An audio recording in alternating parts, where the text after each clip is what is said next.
Les essentiels du sport. Aujourd'hui, vendredi, à la découverte du football américain avec un club phare du bassin d'Arcachon. Il s'agit des Peaux Rouges qui fête cette année ses 10 ans avec Thibaut Castillon, le président. On va parler évidemment du club, mais d'abord ce nom, les Peaux Rouges, c'est venu comment et pourquoi ? Alors c'est très très simple, il se trouve que le créateur du club, Michael Jambre, était un fan des Redskins de Washington, Peaux Rouges en français. Ah d'accord. Voilà, et comme en France on a certaines législations, notamment avec le droit d'auteur, en fait on n'avait pas la possibilité de prendre le nom américain directement.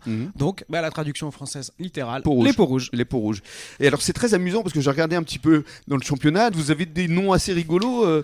Je crois justement que vous allez jouer prochainement contre... Les Sphinx de Voilà, Pau. les Sphinx. Je trouve ça rigolo. Voilà, après on a les Atlantes de Biarritz aussi. Ouais. Ah ben c'est souvent, comment on dit, c'est l'inspiration de sa personne qui crée le club. Soit on est fan d'une équipe, soit on a vraiment son inspiration. Et oui, ça donne toujours des noms assez marrants, effectivement. Ouais. Alors parlons du club. Combien de licenciés au juste ? Alors cette année, on va être une trentaine de licenciés. Donc on est assez content parce on reste continu malgré la crise Covid que tous les clubs ont connue. On a eu la chance quand même de tenir le rythme malgré tout ça. Les proportions d'hommes-femmes ? Alors c'est nous essentiellement masculin ? Alors on est que sur du masculin. Ouais. Voilà. Le football américain en équipe senior, il y a que du senior homme. Il existe des équipes féminines effectivement en football américain, dont en Gironde, une qui est à Bordeaux. D'accord.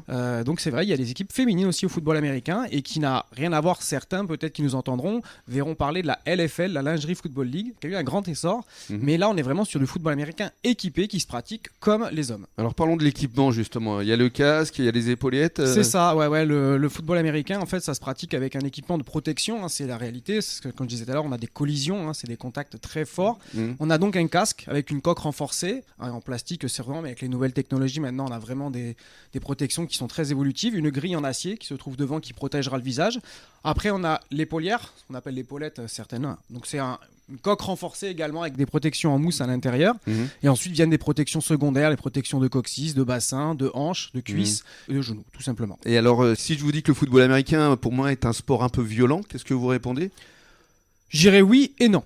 Alors pourquoi oui et pourquoi non ? Alors violent oui parce que de par sa pratique c'est un sport de contact comme on disait, donc l'objectif étant d'aller plaquer le joueur adverse, donc la percussion elle est importante sur certains plaquages. Non parce que c'est un sport qui se réfléchit beaucoup, c'est vrai que... Il y a beaucoup de stratégie, ouais. Exactement, il y a beaucoup de stratégie dans la pratique. Nous c'est un sport déjà en France qui est très peu connu, donc les gens qui pratiquent ce sport c'est des gens qui vont apprendre totalement ce sport dès le début et qui vont devoir progresser tout au long des années de pratique, et on leur apprend à plaquer d'une certaine façon, à se protéger soi-même mais aussi à protéger le joueur. Nous on a vraiment des règles très très très précises là-dessus. D'accord. Les contacts sont vraiment encadrés. Par exemple, on n'a pas le droit de faire du targeting. Targeting, c'est ce qu'on peut voir des fois en NFL. C'est le casque qui vient tout de suite percuter le joueur. Nous, en France, on a interdit de le faire. C'est l'épaule et vraiment avec les bras. Donc, on ne doit pas servir son casque comme une arme. Donc, vous voyez, c'est de la violence d'un certain point de vue, mais en réalité tout est contrôlé, tout est maîtrisé, on se prépare pour nos matchs et on se prépare pour se protéger soi-même mais aussi protéger le joueur. Quelles sont les aptitudes principales requises qu'on peut se mettre au football américain ? Alors être physique c'est sûr, ça c'est un sport de contact, c'est un sport de vitesse, c'est un sport de force aussi parce que c'est un sport qui va vraiment être très complet. Mais par contre en fait c'est ouvert à tout le monde. C'est un peu la force que moi je trouve dans ce sport et que j'ai trouvé quand j'ai commencé il y a près d'une quinzaine d'années, c'est qu'en fait tous les gabarits peuvent jouer. On peut avoir ce qu'on appelle nous les gros, très vulgairement en France on pourrait dire les gros, c'est pas très poli. Les piliers. Les gros piliers, voilà. Nous on adore ces joueurs, c'est des joueurs qu'on recherche beaucoup, c'est des joueurs de ligne, ce qu'on appelle la ligne offensive, la ligne défensive, c'est des gros joueurs massifs, puissants, qui vont pouvoir permettre de bloquer, d'ouvrir des trous pour pouvoir faire que les porteurs c'est l'équivalent de la première ligne au rugby, quoi. Exactement. On a beaucoup de nos joueurs qui sont souvent des anciens premières lignes de rugby et c'est très bien. Et après on a des joueurs plutôt frêles, donc des joueurs assez fins, donc les rapides, 3/4, légers. Les arrières. Voilà, exactement. Ouais, on va faire le comparatif avec le rugby pour que ça parle au maximum. Ouais. Là, ça va être des joueurs rapides, des ailiers qui vont vraiment pouvoir courir très vite, catcher des ballons. C'est eux les quarterbacks Alors le quarterback, c'est qui les quarterbacks alors le quarterback, c'est le lanceur de balle. En fait, c'est l'alpha. C'est celui qui dans l'offense, les squads offensives, parce que le football américain, vous avez une escouade offensive et une escouade défensive. C'est vraiment deux mondes différents en réalité. Et le quarterback, c'est l'alpha. C'est lui qui va appeler les jeux qu'on va jouer sur les stratégies dont on parlait. C'est un petit peu comme le demi d'ouverture au rugby en fait. Ouais, c'est un peu ça. Ouais, c'est lui qui distribue le jeu. Exactement. C'est lui qui est à l'origine effectivement des tactiques. Voilà, exactement. Il appelle la tactique et après il va distribuer le jeu soit au porteur, ce qu'on appelle en hand-off, c'est-à-dire à la main directement sur des running backs, les joueurs qui sont souvent à l'arrière que vous verrez sur les matchs, soit il va lancer la balle à un receveur écarté et à ce moment-là, voilà, c'est une passe. Voilà. J'ai tout compris. Claude, qu'est-ce que tu en penses? Oui, je vais rentrer dans le club des pom-pom girls, moi, plutôt là. Hein. Ah bah venez, on recrute, il n'y a pas de souci. Alors justement, on conclut avec le prochain match, donc ce sera dans un peu plus de 2 semaines. Vous allez rencontrer donc les Sphinx. C'est ça, les Sphinx de Pau à domicile. Hein, on joue à Lacano de Mios à domicile au stade Paulon.